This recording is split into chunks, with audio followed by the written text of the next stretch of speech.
बाद में उन चारों गतियों के दुखों के जो निमित्त हैं, ऐसे मिथ्या दर्शन, मिथ्या ज्ञान, मिथ्या चारित्र का वर्णन किया। और फिर उसके पश्चात मोक्ष मार्ग, सम्यक दर्शन, सम्यक ज्ञान और सम्यक चारित्र, इन तीनों की एकता जो मोक्ष मार्ग कहलाती है, तो सम्यक दर्शन का वर्णन, फिर सम्यक ज्ञान का वर्णन, चारित्र में एक देश चारित्र का वर्णन, और फिर 12 भावनाओं को भाते हुए सकल चारित्र का वर्णन अपन ने पढ़ा और समझा। सकल चारित्र के वर्णन के बाद में पंडित श्री दौलत राम जी ने छठी ढाल में बहुत सुंदर व्याख्यान करते हुए शुद्धोपयोग रूप जो अवस्था है, जिसे परम ध्यान रूप अवस्था कहते हैं, जिसे आत्म स्वरूप में लीनता कहते हैं, जिसे अपने आप में लीन होकर के किस प्रकार वह आत्मा आत्मा को प्राप्त करता है, इस वर्णन को अपन जानने का प्रयास कर रहे हैं। पिछली कक्षा में अपन ने पढ़ा था, तप तपे द्वादश धरे वृषदश, रत्न त्रय सेवै सदा, उनि साथ में वा एक विचरे, चहे नहीं भव सुख कदा। मुनि महाराज कभी भी सांसारिक सुख की वांछा नहीं करते। हमेशा उनका एक ही लक्ष्य होता है, एक ही भाव होता है, किसी भी प्रकार का भोग आकांक्षा से रहित होकर के निदान बंद नहीं करते। वो एक ही लक्ष्य, मोक्ष परम पद को प्राप्त करना, आत्म स्वरूप को प्राप्त करना। इसलिए अपन ने पढ़ा था, यो है सकल संयम चरित, सुनिए स्वरूपाचरण अब। पिछली कक्षा में हमने आपसे एक चर्चा आपके बीच में रख करके हिंट दी थी। कुछ लोग एकांत पक्ष को स्वीकार करने वाले स्वरूपाचरण चारित्र की बात करते हैं। स्वरूपाचरण चारित्र नाम से चारित्र का कथन करते हैं, परंतु मैं ये बात बहुत स्पष्ट आप लोगों के बीच में रखना चाहता हूं, किन्हीं भी आचार्य भगवंत ने किसी भी शास्त्र में चारित्र के भेदों में स्वरूपाचरण चारित्र का वर्णन नहीं किया। जहां चारित्र के दो भेद हैं, निश्चय चारित्र, व्यवहार चारित्र। जहां चारित्र के दो भेद हैं, सराग चारित्र, वीतराग चारित्र। चारित्र के दो भेद, एक देश चारित्र और सकल चारित्र। और उस सकल चारित्र के भेद करेंगे तो 5 प्रकार का चारित्र, सामायिक, छेदोपस्थापना, परिहार, विशुद्धि, सूक्ष्म सांप्राय और यथाख्यात। इन 5 प्रकार के चारित्र, इन इन सब चारित्र के भेदों में स्वरूपाचरण कोई चारित्र नहीं है। हाँ, स्वरूपाचरण शब्द हमें मिलता है, स्वरूपे आचरणम इति स्वरूपाचरणम। अपने आत्म स्वरूप में लीन होना, अपने आत्म स्वरूप को प्राप्त कर लेना, अपनी आत्मा में रमण करना, इसका नाम स्वरूपाचरण है। लेकिन स्वरूपाचरण चारित्र नहीं होता।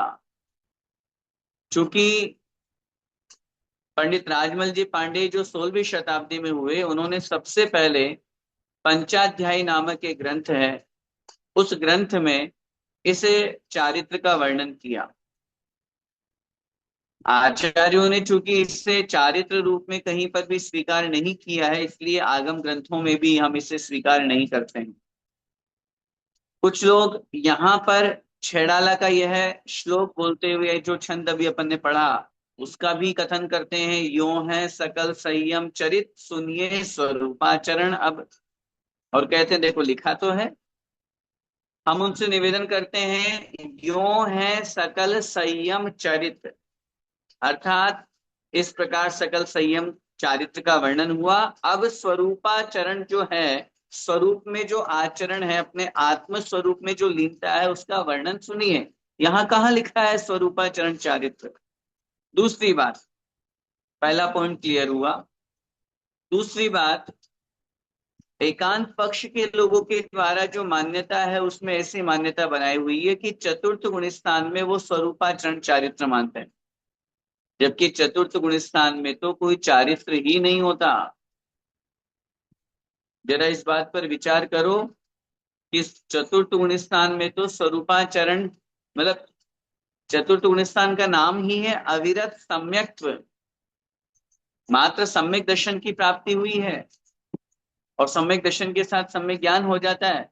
अभी तो एक देश चारित्र भी नहीं आया, और जब एक देश चारित्र भी नहीं है तो हम कैसे वहां उसे स्वरूपाचरण जैसा महान आत्म स्वरूप में लीनता, पहली बात तो चारित्र वो है ही नहीं, दूसरी बात आत्म स्वरूप में लीनता वो चौथे गुण स्थान में कैसे होगा, शुद्धोपयोग चौथे गुण स्थान में कैसे होगा। मैंने पिछली कक्षा में भी निवेदन किया था, चाहे शुद्धोपयोग कहो, आत्म स्वरूप में लीनता कहो, परम समाधि अवस्था का हो, या कुछ भी जहां आत्मा आत्मा के द्वारा आत्मा में स्थित होकर के आत्मा के लिए आत्म स्वरूप में लीन होता है, उसका नाम ये सारी की सारी परिणति है, निश्चय चारित्र कहो कुछ भी। ये चतुर्थ गुण स्थान में किसी भी अवस्था में, किसी भी दृष्टि से, किसी भी अपेक्षा से संभव नहीं है।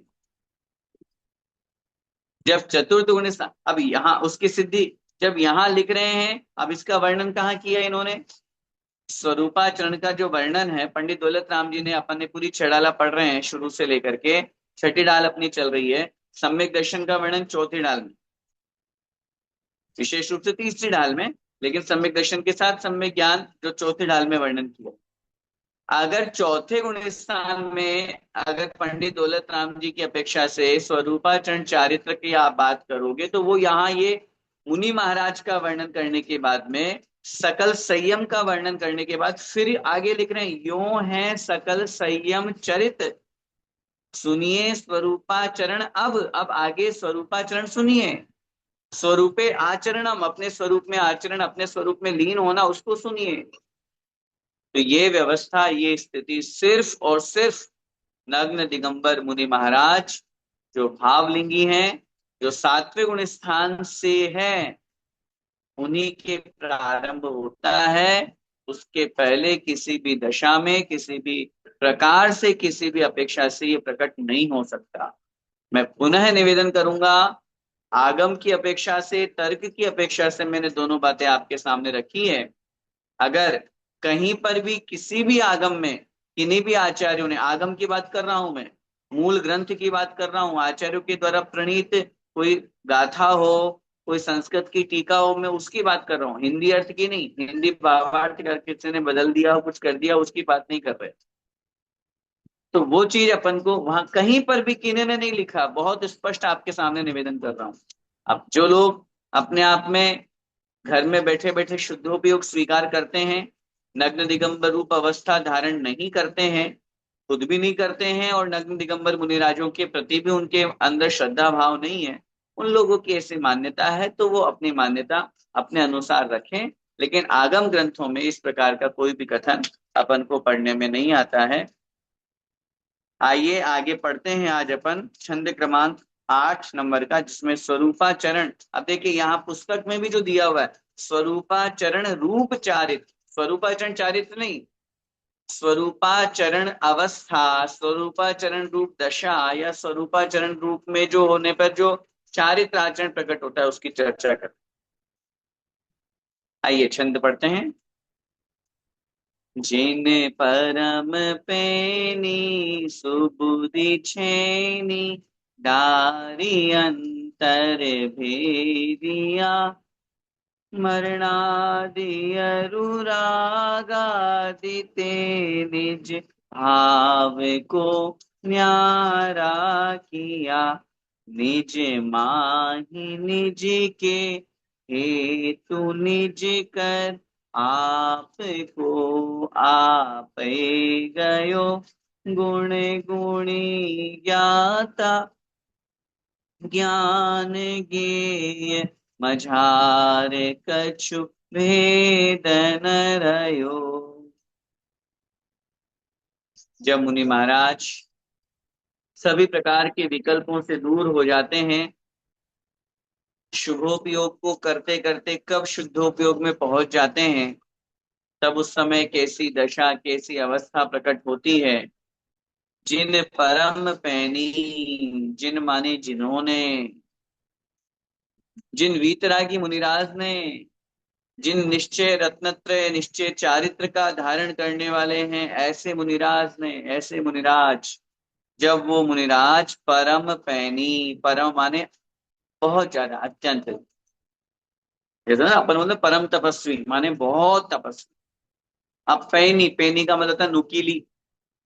अब देखना यार, एक रूपक प्रस्तुत किया जा रहा है। जिन परम पैनी सुबुद्धि छेनी, जिन मुनि महाराज ने, या जिन मुनि महाराज के द्वारा, परम माने अत्यधिक, पैनी, पैनी का तात्पर्य नुकीली, सुबुद्धि छेनी, सुबुद्धि माने अच्छी बुद्धि, कैसी बुद्धि, भेद विज्ञान रूप बुद्धि, ऐसी बुद्धि जहां पर पूर्ण रूप से मैं अलग और मेरा शरीर अलग, आत्मा अलग और शरीर अलग, किंचित मात्र भी दोनों के एकत्व का बोध ही नहीं होता। लोग बोलते हैं ना, ब्रजकुमार मुनि महाराज कैसे ये सब सहन कर गए, इस श्लोक को पढ़िए, इस छंद को पढ़िए, इसके माध्यम से अपन को पता चलेगा। हालांकि पुनः कहूंगा कि ये अनुभव करने वाले ज्ञान है। ये जब मुनि महाराज अपने आत्म स्वरूप में अनुभव करते हैं, लीन होते हैं, तभी उन्हें ये सब चीजें प्रकट होती है। तभी अपन ये सब अवस्थाएं बात करते हैं। हाँ ठीक है, मतलब अगर अपन शब्दों में शास्त्रों के माध्यम से अगर कुछ कहें वो अलग बात है, अपन नहीं कह सकते बहुत ज्यादा, क्योंकि ये अनुभव की चीज है। लेकिन यहाँ अपन ये भी बात समझिए कि जब भेद विज्ञान प्रकट होता है, मैं अलग, ये शरीर अलग, अपन को अभी थोड़ा सा कष्ट होता है, थोड़ा सा पिन चुभता है, कष्ट होता है, होता है, होगा, क्योंकि आत्मा और शरीर मिली जुली पर्याय है। आपको क्या लगता है, जब पांडवों को गर्भ आभूषण पहना है तो क्या उनको कष्ट नहीं हुआ होगा? क्या उनको पीड़ा नहीं हुई होगी? क्या उनको दुख नहीं हुआ होगा? क्या उनकी आत्मा ने कष्ट का अनुभव नहीं किया होगा? किया होगा। लेकिन उसको उन्होंने समता भाव से, शांत परिणाम से सहन किया। एक ही लक्ष्य, नहीं मैं ये जो जल रहा है वो मैं नहीं हूं, शरीर जल रहा है, आत्मा थोड़ी ना जल रही है, आत्मा तो अजर अमर है। पुनः कहूंगा, ये बातें कहने में बड़ी आसान लगती है, लेकिन धन्य है वे मुनिराज जो इस तरह का उत्कृष्ट भेद विज्ञान करके आत्म स्वरूप में लीन हो जाते। जिन परम पैनी सुबुद्धि छेनी, सुबुद्धि माने अच्छी बुद्धि, अच्छा ज्ञान, भेद विज्ञान जहाँ पूर्ण रूप से भेद विज्ञान प्रकट, छेनी, छेनी माने समझते ही अपन, जो पत्थर को अपन छीलते हैं या पत्थर को छेनी के माध्यम से टांका देते हैं। जो कभी आप लोगों ने शिल्पकार कारीगर को देखा होगा, जो पाषाण से मूर्ति बनाने वाले जो लोग होते हैं, या कोई भी पत्थर को, तो एक छेनी होती है नुकीली लोहे की, इधर से उसको टांची देते हैं और उधर से वो जो एक्स्ट्रा पत्थर होता है फालतू का, वो निकलता है। तो ये जो छेनी, अब देखिए यहाँ एक रूपक प्रस्तुत किया जाता है, रूपक बता देता हूँ कि बाहर से एक आत्मा कर्मों से बंधा हुआ है, शरीर से बंधा हुआ है, और उसको, उस आत्मा, शुद्ध आत्मा को निकालने के लिए छेनी से, कौन सी छेनी? भेद विज्ञान रूपी छेनी, भेद विज्ञान रूपी छेनी। और वो छेनी जो है वो परम पैनी, बहुत नुकीली है। जैसे पाश मूर्ति बनते हुए कभी देखो, हाँ जयपुर कभी पधारो, तो जयपुर तो मूर्तियों का गढ़ है। या कहीं और भी ऐसा अवसर मिले तो देखिए, एक नुकीली छेनी होती है, उस पत्थर से उसको टांची दे दे करके पहले उसको स्थूल आकार दिया जाता है, बाहरी रूप दिया जाता है। अब पत्थर में से मूर्ति निकालना, वही बात है, इस शरीर में से आत्मा निकालना, आत्म तत्व को प्राप्त करना। जिन परम पैनी सुबुद्धि छेनी, डारी अंतर भेदिया, डारी माने डाल करके, अंतर भेदिया अपने अंतरंग में जिन्होंने भेद कर दिया। जिन्होंने, जिन मुनि महाराज ने उस अत्यधिक नुकीली भेद विज्ञान सम्यक ज्ञान रूपी छेनी को डाल करके अपने अंतर को भेद कर दिया, अपने अंतरंग में भेद, मतलब भेद का मतलब टुकड़े, भेद का मतलब दो वस्तुएं अलग अलग हो गई, आत्मा अलग हो गई और शरीर अलग हुई। अब ज्ञान की अपेक्षा से चल रहा है अभी वर्णन, वास्तविकता में अभी तो वो मोक्ष अवस्था में होगा, वास्तविकता में तो जिन्होंने ऐसी स्थिति करके अपने अंतरंग में भेद डाल दिया, अपने अंतरंग में उस छेनी का प्रयोग करके उन्होंने जो बाहरी पत्थर रूप शरीर है, कर्म आदि हैं, उनको अलग करना, और आत्मा उनको अलग, है दोनों मिक्स, लेकिन भावना से, भेद विज्ञान से और ज्ञान की उस उत्कृष्ट परिणति से उन्होंने अपने आप में ये श्रद्धान ज्ञान और आचरण में कर लिया, ये दोनों अलग अलग, ये भेद की अपेक्षा से मरणादि अनुरागादिते निज भाव को न्यारा किया। मरणादि से, मरण आदि से, अब जन्म मरण परण जितनी भी व्यवस्थाएं हैं उन सबसे, अरु माने और, रागादिते अर्थात राग आदि से, क्षमा चाहता हूँ, मरणादि नहीं है यहाँ पे, वर्णादि है। इसमें मेरे पास जो पुस्तक है उसमें थोड़ी सी मिसप्रिंट हो गया है। चलो, वर्णादि, पढ़ते समय भी वर्णादि ही पढ़े और अभी भी अर्थ में वर्णादि, वर्ण आदि से। अब यहाँ वर्ण से क्या लेना, रूप रस गंध स्पर्श वर्ण, रूप का मतलब वर्ण ही होता है, इसलिए वर्णादि पहले शब्द दे दिया, रूपादि बोलते ना। क्यों कहा ऐसा, क्योंकि ये पुद्गल की पर्याय है। पुद्गल किसे कहते हैं, पुद्गल किसे कहते हैं, रूप रस गंध स्पर्श, या वो स्पर्श रस गंध वर्ण बनता है पुद्गला, रूपिण है पुद्गला, तत्वार सूत्र में आचार्य उमा स्वामी महाराज ने लिखा। तो जहां भेद विज्ञान प्रकट हो गया तो वर्णादिते अनुरागादिते निज भाव को न्यारा किया, उस रूप रस गंध स्पर्श से उस आत्म स्वरूप को अलग कर दिया। मेरी आत्मा का कोई रूप नहीं है, मेरी आत्मा का कोई रस नहीं है, मेरी आत्मा का कोई गंध नहीं है, मेरी आत्मा का कोई स्पर्श नहीं। क्यों, क्योंकि ये तो पुद्गल के गुण हैं,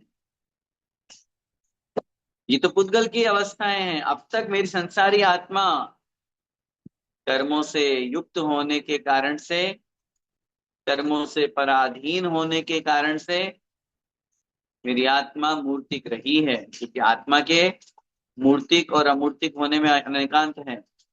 आत्मा व्यवहारने से मूर्तिक है और निश्चयने से अमूर्तिक है। लेकिन अब अभी चूंकि जो वर्णन चल रहा है वो निश्चय अवस्था में जा रहे हैं, और निश्चय अवस्था में जाते ही आत्मा का चिंतन किया जाएगा। अरस मरुवम गंधम, अरसम अरूपम अगंधम, रूप से रहित, रस से रहित, गंध से रहित, स्पर्श से रहित। तो वर्णादिते अनुरागादिते, अब ये तो वर्णा मतलब जो जो पुद्गल के हैं, अनुरागादिते जो भाव कर्म, राग द्वेष मद लोभ मोह चिंता आदि जितने भी हैं, ये सब विकारी भाव विकारी परिणाम, इन सब से वर्णादिते अनुरागादिते, ते माने से, वर्ण आदि से और राग द्वेष आदि से निज भाव को न्यारा किया। निज माने अपने आत्म स्वभाव को, अपने आत्म भाव को न्यारा किया, अर्थात अलग कर दिया। अपने आत्मा का स्वभाव इससे अलग है। मेरी आत्मा राग द्वेष से युक्त नहीं है, मेरी आत्मा का स्वभाव राग द्वेष करना नहीं है, मेरी आत्मा दिखती नहीं है, वर्ण से युक्त नहीं है, रस से युक्त नहीं है, स्पर्श से युक्त नहीं है। मेरी आत्मा जो है वो सभी प्रकार के त्रिविध कर्ममल वर्जित सिद्ध महंता, आगे पढ़ेंगे, द्रव्य कर्म, भाव कर्म और नो कर्म से रहित है।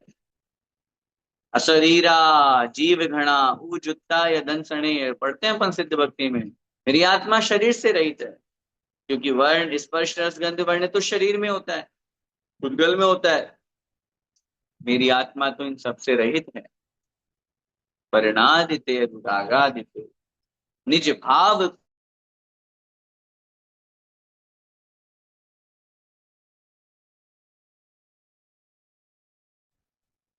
निज भाव को न्यारा किया। गुण गुणी ज्ञाता, ज्ञान ज्ञेय मझार। अच्छा, नीचे ऊपर की पंक्ति, निज माहि निज के हेतु निज कर आप को आपे गयो। क्या पंक्ति, निज माहि अर्थात निज माही, माही माने मैं, निज माने आत्मा, आत्मा में। अब देखना, कर्ता कर्म क्रिया, या यूं कहिए अपादान संबंध, सारे षट कारक जिसको अपन बोलते हैं वो सब आत्मा ही है। आत्मा ने आत्मा को, आत्मा के द्वारा, आत्मा के लिए, आत्मा में स्थित होकर के आत्मा का ध्यान किया। ध्यान किसने किया? आत्मा ने। किसका किया? आत्मा का। किसके लिए किया? आत्मा के लिए किया। किस में स्थित होकर किया? आत्मा में स्थित होकर के किया।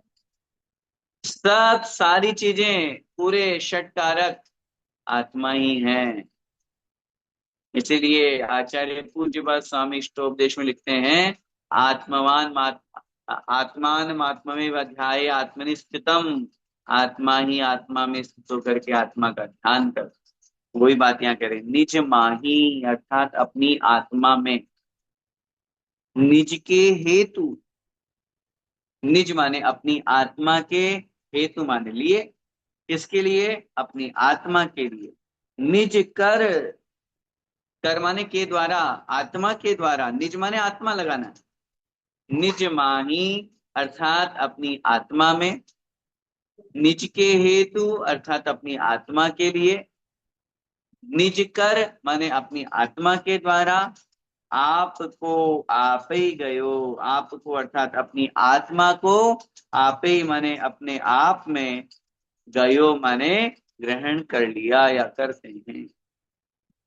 वो शुद्धोपयोग में लीन मुनि महाराज, वो अपने आत्म स्वरूप में लीन मुनि महाराज, अपने आत्मा में, अपनी आत्मा के द्वारा, अपनी आत्मा के लिए, अपनी आत्मा को अपने आप में ग्रहण करते हैं। सारी चीजें आत्मा। और फिर ऐसी स्थिति में गुण गुणी ज्ञाता ज्ञान ज्ञेय मजार कछु भेद न रहो। गुण और गुणी, गुण ज्ञान दर्शन, गुणी आत्मा। अब दिखने में दो चीजें हैं ना, उदाहरण से समझिए। जैसे स्वर्ण का गुण हो गया पीतत्व, पीलापन। रजत का, चांदी का गुण हो गया शुक्लत्व, सफेद रूप में। जैसे गन्ने का गुण हो गया मीठापन। अब थोड़ा सा अगर अपन दृष्टि डालें तो गुण और गुणी में आचार्यों ने तादात्म्य संबंध बनाए हैं। कौन सा संबंध? तादात्म्य। तादात्म्य में होता है आत्म, तद आत्म रूप, पूर्ण रूप से एक हो जाना। और जब एक में एक हो जाते हैं तब ऐसी स्थिति में दो अलग अलग पदार्थ नहीं रह पाते। हालांकि अपेक्षाकृत भेद करेंगे तो गुण और गुणी, आत्मा और जैसे अपन पर्याय और पर्यायी, अंग और अंगी। जैसे ये शरीर अंगी है, लेकिन हमारे 8 अंग, हाथ पैर नाक कान आदि ये अंग है। उसी तरह से गुण, अब व्याख्यान में अलग आ ही रहा है ना, गुण ज्ञान दर्शन गुण हो गया। गुणी कौन है? आत्मा है। लेकिन जब आत्मा आत्मा में लीन हो गया, आत्मा का ही ध्यान कर रहा है, आत्मा के द्वारा ही कर रहा है, तब ऐसी स्थिति में गुण और गुणी में कोई भेद नहीं है। कौन कर रहा है? आत्मा। तो गुणी कौन है? आत्मा। किसका ध्यान कर रहा है? आत्मा का। तो जिसका गुण का ध्यान कर रहा है वो भी आत्मा है। आत्मा ही ध्यान कर रहा है, आत्मा का ही ध्यान कर रहा है, इसलिए गुण और गुणी में कोई भेद नहीं था। ज्ञान ज्ञाता ज्ञेय, तीन चीजें।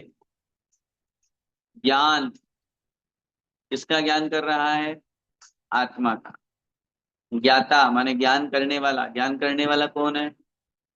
आत्मा। और ज्ञेय का मतलब होता है ज्ञान करने योग्य, जो विचार करने योग्य विषय वस्तु है उसकी बात की जाती है, वो ज्ञेय कहलाता है। वो क्या चीज है? वो भी आत्मा है।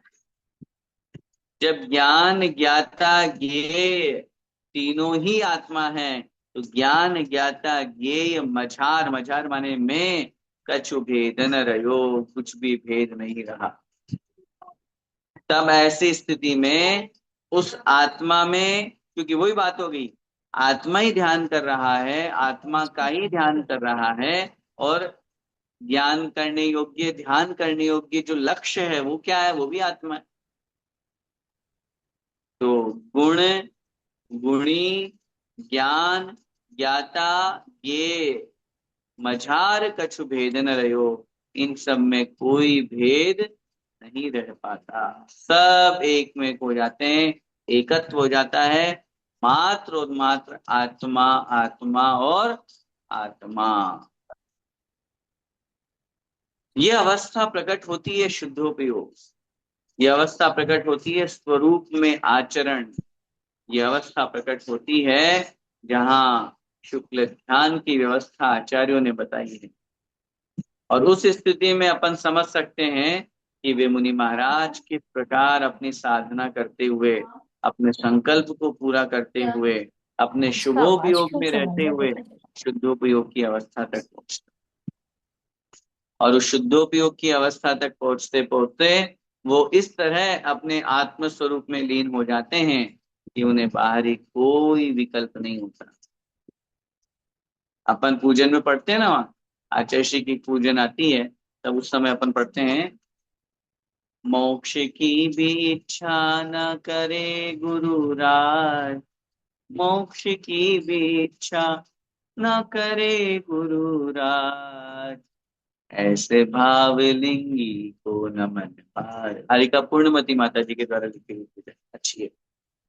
मोक्ष की भी इच्छा, तो एक बार हम कहीं पढ़ते तो किसी ने हमसे पूछा, भैया जी अपन तो रोज ही मोक्ष परम पद प्राप्त है फलम निर्वपामिति चढ़ा रहे हैं, और यहाँ माता जी लिख रहे हैं कि आचार्य श्री मोक्ष की भी इच्छा नहीं कर रहे हो, रोज बोल रहे हैं वंदामी ओ वंदामी नमस्सामी दुख को कम को, तो मोक्ष की इच्छा तो कर ही रहे ना। तो हमने उत्तर दिया, ये पंक्तियां हैं जब शुद्धोपयोग में लीन होते हैं गुरु महाराज, जब आत्म स्वरूप में लीन होते हैं, तब उस समय मोक्ष की इच्छा का अगर विकल्प आ गया तो फिर शुद्धोपयोग कहाँ हुआ? तो शुभो भी हो गए, शुभो भी हो गए। हाँ, मोक्ष की इच्छा करना गलत नहीं है, मोक्ष की इच्छा करना शुभोपयोग है, लेकिन हम वर्णन किसका कर रहे हैं? शुद्धोपयोग का, आत्म स्वरूप में लीन होने का। तब ऐसी स्थिति में वो पंक्तियां वहां घटित होती है, क्योंकि शुद्धोपयोग में किसी प्रकार की इच्छा नहीं होती। पदार्थ दो हो गए ना, मोक्ष जाना है, किसको जाना है? मुझे जाना है, मतलब मैं और मोक्ष, दो चीजें हो गई। और यहाँ एक ही है, किसको प्राप्त करना है? आत्मा को। कौन प्राप्त करने वाला है? आत्मा, आत्मा एक ही है। ऐसा नहीं मेरी आत्मा तुम्हारी आत्मा को प्राप्त करना चाहता है, हाँ, मेरी आत्मा को ही, मैं अपने आप को ही प्राप्त करना चाहता हूं, मैं अपने आत्म स्वरूप को ही प्राप्त करना चाहता हूं, ये व्यवस्था वहां पर बनती है। तो इसलिए इस छंद में पंडित दौलत राम जी ने बहुत अच्छी पंक्ति कही है, और ये उस अवस्था को प्रकट करने का प्रयास किया जा रहा है। मैं फिर कहूंगा, हम शब्दों के माध्यम से पढ़ सकते हैं, लेकिन ये अवस्था तो पूर्ण रूप से जो मुनि महाराज हैं, शुद्धोपयोग में लीन हैं, वो प्राप्त करते हैं। और जो वो प्राप्त करते हैं उन्हें हम शब्दों में पूर्ण रूप से बयान नहीं कर सकते। वही बात, जैसे हम सब जानते हैं मिश्री मीठी होती है ना, ठीक है। अब आज तो नहीं कहेंगे, अभी तो रात्रि हो गई, लेकिन जब आप खाएंगे तब हम आपसे पूछेंगे कितनी मीठी है, आप क्या कहेंगे? कितनी मीठी है? इतनी। कितनी? बताते जाइए, इतनी। बच्चे से पूछोगे तो इतनी, वो तो पूरे दोनों हाथ फैला देगा।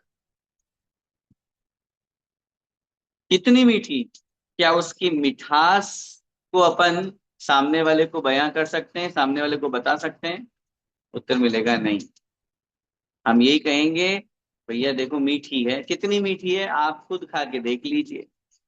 वही बात यहाँ समझना है। आत्म स्वरूप में जब वो मुनि महाराज लीन होते हैं, उस दशा को हम बोल नहीं सकते। ये तो केवल ज्ञानी भगवान ने अपने उपदेश में हमें बताया, इसलिए अपन को समझ में आ रहा है। आपको लगे कि नहीं मुनि महाराज ने बताया, मुनि महाराज कैसे थे उस समय, उन्हें खुद नहीं पता। हाँ हाँ, क्योंकि कभी कभी ऐसा हो जाता है, कुछ लोग ऐसा कहते हैं, हमें इतने बजकर इतने मिनट पर इतने सेकंड में शुद्धोपयोग हुआ, आत्मस्वरूप दिखा, जाति स्मरण हो गया। अरे तो भाई उस समय तुम टाइम देख रहे थे या आत्मा को देख रहे थे? उस समय देख रहे थे कि भगवान को देख रहे थे, जाति स्मरण को देख रहे, क्या है? जहां दो विकल्प होंगे, नहीं हो पाएगा, नहीं हो पाएगा। इसलिए ये तो केवल ज्ञानी भगवान के उपदेश में अपन को प्राप्त हुआ है कि शुद्धोपयोगी मुनिराज की क्या अवस्था होती है। शुद्धोपयोगी मुनि महाराज शुद्धोपयोग में लीन होने के बाद में, शुभोपयोग में आने के बाद में अपन को नहीं बता सकते हैं कि मैं शुद्धोपयोग में जाके आया और देखो मैंने वहां ये देखा, नहीं। इसीलिए आचार्य कुंद कुंद महाराज ने भी समय सार ग्रंथ को हम पढ़कर पढ़ते हैं, उठा करके देखिए, उस ग्रंथ में लिखा है ये सब परिणति शुद्ध केवली के द्वारा बताई हुई है। शुद्ध केवली के द्वारा, जो द्वादशांग के ज्ञाता हैं, केवल ज्ञानी भगवान के उपदेश से हमें प्राप्त हुई है। इसलिए ऐसे परम समाधि रूप अवस्था को वो शुद्धोपयोग रूप अवस्था, पहली पंक्ति में कह दिया, भेद विज्ञान रूपी पैनी छेनी जरूरी है, बिल्कुल नुकीली। जैसे बहुत बार आप देखो, एक एक शब्द पे व्याख्या करेंगे तो बहुत, अब अगर वो जो छेनी अगर वो नुकीली नहीं हुई, थोड़ी मोटी हुई, तो पत्थर जितना काटना है उससे ज्यादा कट जाएगा, उससे ज्यादा छीलने में आ जाएगा। और नुकीली छेनी होगी तो जितना काटना है, जहां से उसको हटाना है, उतना ही कटेगा। आत्मा को प्राप्त करने के लिए पैनी छेनी रूपी सुबुद्धि चाहिए, वेद विज्ञान बहुत उत्कृष्ट होना चाहिए। बहुत उत्कृष्ट कह रहा हूं ना मैं, अपन लोग तो सिर्फ बातें कर सकते हैं। सोचिए, आचार्य भगवंत के बारे में विचार करो, उनको कितना उत्कृष्ट भेद विज्ञान था, इतनी असहनीय पीड़ा हो रही है, के बावजूद भी अपने आत्म तत्व को प्राप्त करने के लिए बोलते हैं, शरीर मेरा है ही नहीं, मुझे शरीर से कोई राग नहीं है, शरीर से कोई विकल्प नहीं है। तो ये जो व्यवस्थाएं बनती है, ये साधना की चरम सीमा है। उस तपस्या का एक ऐसा शिखर है वो। तब साधना करते करते वो मुनि महाराज, वो लोग कहते हैं ना, क्या होता है व्रत उपवास से, क्या होता है ये खड़े खड़े रहते तब तपस्या करते हैं? अरे भाई, उस शुद्धोपयोग तक पहुंचने की तैयारी है ये। मंजिल तक पहुंचने के लिए मार्ग पर तो चलना पड़ेगा, ये रास्ता है। ये त्याग तपस्या करना, आहार नहीं मिलने पर शांत भाव से उसे सहन करना, कष्टों को परीक्षाओं को जीतना, परिचय जय, ये सब व्यर्थ नहीं है। ये उस समता परिणाम के साथ में आत्म तत्व को प्राप्त करने की तैयारी है, प्रयास है, कोशिश है, प्रयत्न है, प्रैक्टिस है, अभ्यास है। उसके बिना नहीं पहुंच सकते वहां पे। आज तक कोई भी उस शुद्धोपयोग को बिना मुनि अवस्था प्राप्त किए नहीं प्राप्त हुआ है किसी को भी। जिसने शुद्धोपयोग को प्राप्त किया है, उनको मुनि अवस्था धारण करनी पड़ी। और मुनि अवस्था हंसी खेल नहीं है, हम सब जानते हैं। बड़े प्रयासों से, बहुत तप साधना, सोचो 28 गुणों का पालन, घर गृहस्थी से निकल करके, राग से दूर होकर के, राग द्वेष को छोड़ करके, अपने माता पिता हो या परिवार के लोग हों या विवाहोपरांत भी यदि आगे बढ़ते हैं तो पत्नी है, बच्चे हैं, सबको छोड़ करके कितना अपने आप में साहस है। मैंने पहले भी कहा था ना, हम और आप तो कहीं पर जाते हैं तो जाने से पहले अरेंजमेंट पूछते हैं, पहले रूम की बुकिंग कराते हैं, पहले भोजन की, हाँ सब व्यवस्था होगी कि नहीं होगी, सब चीजें। मुनि महाराज हैं, अगले दिन का आहार उनका होगा कि नहीं उनको आज कोई खबर नहीं है, कौन व्यवस्था करेगा? है, इसे श्रावक को कह के रखते हैं, हाँ भाई देख मैं कल आ रहा हूँ, थोड़ा चौके वोके में व्यवस्था। नहीं बोलते, नहीं बोल सकते, बोलते हैं वो गलत है। सच्चे दिगंबर मुनि महाराज कभी अपने मुख से अपने लिए भोजन नहीं बनवाएंगे, अपने लिए आवास व्यवस्था नहीं बोलेंगे, मेरे लिए कमरा, मेरे लिए ये व्यवस्था चाहिए, नहीं, याचना नहीं करते। ये विचार कीजिए, ये फिर कह रहा हूं, उन सब का एक ही लक्ष्य है, अपने आत्म स्वरूप को प्राप्त करना। आत्म स्वरूप को प्राप्त करने का ये अभ्यास है, क्योंकि जब तक समता भाव नहीं आएगा, अब जब आत्म स्वरूप में लीन होने के लिए आपको स्थिर होकर के बैठना है तो भूख प्यास भी लगेगी कि नहीं? किसी ने कोई मक्खी मच्छर टिड्डा भोरा आ गया है, कोई पशु पक्षी आ गया है, वो परेशान कर, सारी चीजें हैं, वो ये परीक्षाओं को सहन करना, उपसर्गों को जीतना, यही बता रहा है। अपन पढ़ते हैं लाइन, जितना जितना उपसर्ग सहा उतनी उतनी दृढ़ता आई। और तभी आती है, देखो ना, जीवन में कष्टों से घबराओ नहीं, कष्ट तो आते हैं, और जो जितना कष्ट सहन करता है वो उतना ही निखर के सामने आता है। सोना जितना तपता है उतना ही खरा बनता है। इसलिए उस भेद विज्ञान रूपी उत्कृष्ट उस नुकीली परम छेनी से, जिन्होंने अपने अंतरंग में डाल करके और उसका छेदन भेदन कर दिया, शरीर और आत्मा को अपनी बुद्धि के माध्यम से अलग कर दिया। तो क्योंकि आत्मा रूप रस गंध स्पर्श रूप जो वर्ण आदि है, चाहे वो 5 वर्ण हो, चाहे 5 रस हो, चाहे 2 गंध हो या 8 स्पर्श हो, इन सब से, और राग द्वेष आदि जितने भी विभाव हैं उन सब से ये आत्मा बिल्कुल न्यारी है, बिल्कुल अलग है। और उसको उन्होंने अपनी बुद्धि के माध्यम से अपने भेद विज्ञान से अलग कर दिया। अपनी आत्मा में, अपनी आत्मा के लिए, अपनी आत्मा के द्वारा अपनी आत्मा को ही उन्होंने ग्रहण कर लिया, अपने आप से प्राप्त कर लिया। और तब उस स्थिति में वहां कोई भी भेद नहीं रहा, सिर्फ अभेद रूप में, चाहे वो गुण हो, गुणी हो, चाहे ज्ञान ज्ञाता ज्ञेय हो, चाहे उस अवस्था में आचार्य कुंद कुंद महाराज लिखते हैं, दंसन्नाण चरिताणि सेवितव्वाणि साहुणानित्यम ताणि पुण्यजान त्रिण्णिवि अपाणम चैव निच्छेदो। सम्यक दर्शन, सम्यक ज्ञान और सम्यक चारित्र का सेवन साधु करते हैं, करना चाहिए। ताणि पुण्य जान तिण्णिवि अपाणम चैव निच्छेदो। आचार्य महाराज लिख रहे हैं, निश्चय न से उन तीनों को ही आत्मा जानो, सम्यक दर्शन, सम्यक ज्ञान और सम्यक चारित्र को। और आत्मा को ही वो तीनों जानो, मतलब वो तीन अब अलग अलग भी नहीं है, एक हो गए। और वो रत्नत्रय और आत्मा ये दोनों भी अलग अलग नहीं है, ये एक हो गए। इसी का नाम है शुद्धोपयोग, इसी का नाम है अपने स्वरूप में आचरण, स्वरूपाचरण, जहाँ पूर्ण रूप से अभेद रत्नत्रय प्रकट हो जाता है, ज्ञान ज्ञाता ज्ञेय में कोई भेद विकल्प नहीं रहता। तब उस समय ये सब व्यवस्थाएं, सब अवस्थाएं प्रकट होती है।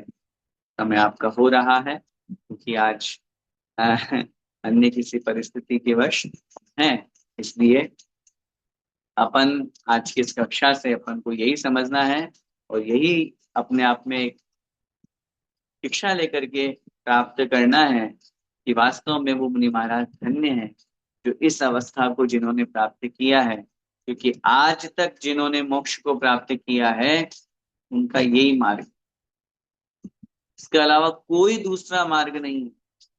बिना इस मार्ग को अपनाए आज तक किसी को मोक्ष नहीं हुआ, एक को भी नहीं, एक एक को भी नहीं, अनंतानंत मोक्ष चले गए।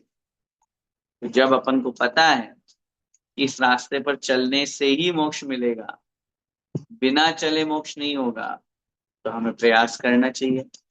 और वही बात, यहाँ तक पहुंचने के लिए पहले शुभोपयोग, यहाँ तक पहुंचने से पहले सकल चारित्र, सकल चारित्र से पहले पहुंचने के लिए देश चारित्र, वहां तक पहुंचने के लिए सम्यक दर्शन सम्यक ज्ञान की परिणति अपने अंदर हमें जागृत करना चाहिए। हम सब भी दो बातें, महान है धन्य है वे मुनि महाराज, उनके श्री चरणों में बारंबार नमोस्तु करते हैं। और अपन यही भावना बातें, अपन भी शीघ्र अतिशीघ्र उस लक्ष्य को प्राप्त करें, अपने आत्म स्वरूप को प्राप्त करें। आप ये मत समझिएगा कि इसको पढ़ने का सेंस कुछ है ही नहीं, जब हमें मिलना ही नहीं है, जब हमें प्राप्ति नहीं होना है। ये तो मुनि महाराज की चर्चा है, हम क्यों कर रहे हैं? हम इसलिए कर रहे हैं कि जब मुनि महाराज इतनी इतनी इतनी समता, इतने कष्ट, इतने उपसर्ग, इतने परिचय जीत सकते हैं, तो हम उनके लघुनंदन हैं, हम उनके शिष्य हैं, हम उनके अनुयायी हैं, हम उनके पथगामी हैं। तो 2%, 4%, 5%, 10% समता, 10% परिचय जय हम भी तो कर सकते हैं। अपन को करने का प्रयास करना चाहिए।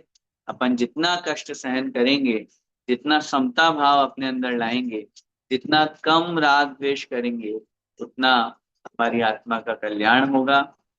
हम आत्मा के समीप में पहुंचेंगे और एक दिन ऐसा आएगा कि अपन सब आत्म तत्व को प्राप्त करेंगे, अपन सब उस परम मोक्ष महान पद को प्राप्त करें।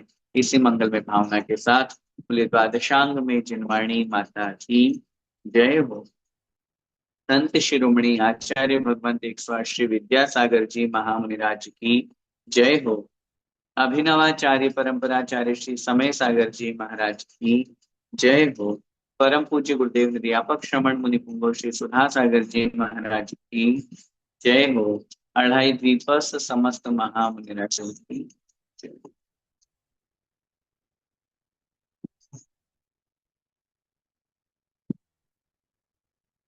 क्षमा चाहता हूँ, आज हम एक विवाह समारोह में सम्मिलित हैं, इसलिए नीलम भाभी क्वेश्चन आंसर और क्विज वाले आंसर्स तो आप ग्रुप में भेज दीजिएगा। और आज क्वेश्चन आंसर जी का हम सेशन भी थोड़ा स्किप कर रहे हैं। जी जी पंडित किसी जी, का आप कोई और ऐसे व्यस्तता में भी क्लास ले रहे हो, यही बहुत बड़ी बात है पंडित जी। बहुत बहुत अनुमोदना। कोई दिक्कत नहीं है। जहां मुझे लगता है, मैंने विकास भैया को ये कहा था कि अगर ऐसा कुछ लगता है कि नहीं मैं नहीं ले पाऊंगा तो मैं निवेदन कर देता, लेकिन मुझे लगा कि मैं कर लूंगा मैनेज। नहीं, कोई दिक्कत नहीं है। धर्म के लिए आप लोगों की रुचि को देख करके और मन करता है और हमारा भी शुभ उपयोग होता है, तो अच्छा लगता है। ठीक है, आप सभी को जय जिनेन्द्र। आइए जिनवाणी स्तुति करते हैं। जावाणी के ज्ञान ते सुझे लोकालो, सोवाणी मस्तके नमो सदा देत हूँ लो। हे जिनवाणी भारती, तो हे जपू दिन रे, जो तेरा शरणा गए, सो पावे सुख चैन। देव भजू हरिहंत को, गुरु सेवा निर्घ्रंथ, दया धर्म पालू सदा, यही मोक्ष का पंथ। नो बड़ा